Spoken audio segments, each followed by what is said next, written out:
पंजाब कांग्रेस में बगावती तेवर दिखा रहे पूर्व सीएम और जालंधर सांसद चरणजीत चन्नी हाईकमान के किनारा करने के बाद झुक गए हैं। गुरदासपुर से सांसद सुखजिंदर रंधावा, कपूरथला से एमएलए राणा गुरजीत और जालंधर कैंट से एमएलए परगट सिंह के बोल बदल गए हैं। तो आखिर ऐसा हुआ क्या कि अब सबके मिजाज बदले हुए नजर आ रहे हैं? आइए जानते हैं, समझते हैं इस वीडियो में। नमस्कार, मैं हूं आकांक्षा और आप देख रहे हैं न्यूज 18 का डिजिटल प्लेटफॉर्म। चन्नी गुट के दो नेता एआईसीसी के पंजाब प्रभारी भूपेश बघेल से मिलकर अपना पक्ष रखेंगे। इनमें सांसद रंधावा भी शामिल है। नेताओं का कहना है कि हमारी किसी से कोई नाराजगी नहीं है। सांसद रंधावा का कहना है कि सारी पंजाब कांग्रेस एकजुट है, हम सब मिलकर इसे सुलझा लेंगे। राणा गुरजीत ने आगे कहा कि कांग्रेस में ऑल इज वेल है। एमएलए परगट सिंह ने कहा है कि कांग्रेस में किसी तरह का डेडलॉक नहीं है। बघेल 6 जुलाई को पंजाब में 5 दिन के दौरे पर आए थे। कल उनका आखिरी दिन है। इससे पहले ही चन्नी गुट के तेवर ढीले पड़ते हुए नजर आ रहे हैं। इससे पहले चन्नी दिल्ली भी पहुंचे थे। राष्ट्रीय अध्यक्ष मल्लिकार्जुन खड़गे, प्रियंका गांधी और राहुल गांधी या उनकी टीम से मिलना चाहते थे, लेकिन उन्हें टाइम ही नहीं मिला। इसके बाद चन्नी गुट ने चंडीगढ़ में एमएलए राणा गुरजीत के घर में तीसरी मीटिंग बुलाई, जिसमें बघेल से मिलने का फैसला किया गया। उधर एआईसीसी के पंजाब प्रभारी बघेल दूसरी बार कह चुके हैं कि पंजाब में हाईकमान का फैसला नहीं बदलेगा।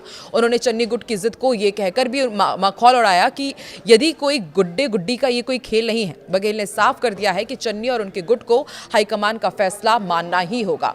चन्नी के अपने खेमे में 7 एमएलए और एक सांसद के समर्थन के मुकाबले बघेल ने यह कहकर उन्हें संगठन की ताकत दिखाई कि 23 जिलों के प्रधान मौजूदा अध्यक्ष अमरिंदर राजा वड़िंग के साथ है। चुनाव में एमएलए या पूर्व एमएलए को टिकट मिलेगी या नहीं, यह अभी तय नहीं होगा, लेकिन ग्राउंड पर वर्किंग के लिए जिला प्रधान ही काम आने हैं। इसलिए हाईकमान वड़िंग पर भरोसा दिखा रहे हैं और पॉलिटिकल एक्सपर्ट्स भी मान रहे हैं कि पंजाब कांग्रेस में अगले 2 दिन बहुत खास होने वाले हैं, बेहद अहम है। चन्नी और उनके समर्थक टूट गए तो फिर चन्नी को कोई तरजीह नहीं मिलेगी। हालांकि अगर सब एकजुट रहे तो चन्नी के साथ हो रहे व्यवहार से दलित वोट बैंक पर असर का डर भी हाईकमान को है और इसलिए वो उनसे मुलाकात कर सकता है।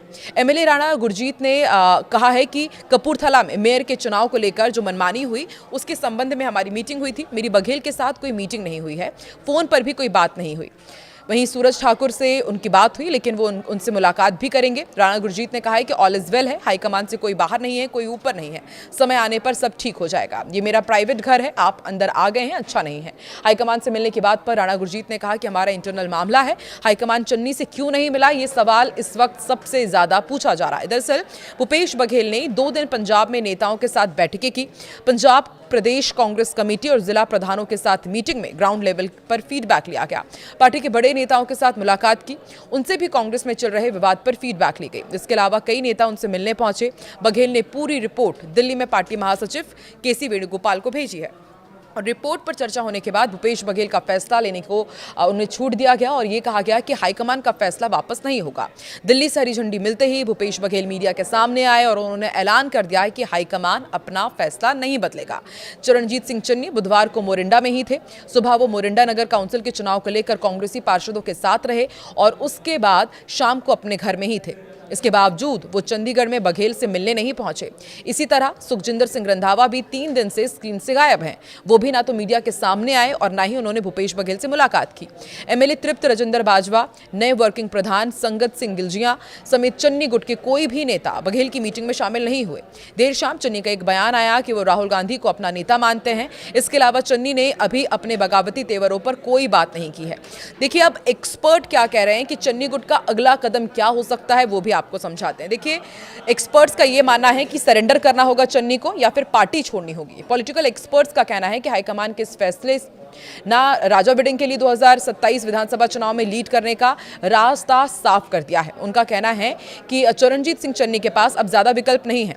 उन्हें या तो पार्टी के सामने सरेंडर करना होगा, बघेल से मिलना होगा या फिर उन्हें अपना रास्ता अलग चुनना होगा। उनका कहना है कि अलग रास्ता चुनने का मतलब या तो पार्टी बनाएंगे या फिर किसी बड़ी पार्टी में वो शामिल हो जाएंगे। चन्नी गुट अड़ा रहा, फिर भी बात ना की तो नुकसान कांग्रेस को होगा। पॉलिटिकल एक्सपर्ट्स का कहना है कि चरणजीत सिंह चन्नी गुट के सामने बड़ी परीक्षा है, वो ये कि वो कितनी देर एकजुट रहते हैं। उनका कहना है कि अगर चन्नी पार्टी बनाने या फिर किसी और पार्टी में शामिल होने का फैसला लेते हैं तो उनके कितने साथी इसमें उनका साथ देते हैं, ये भी देखना होगा।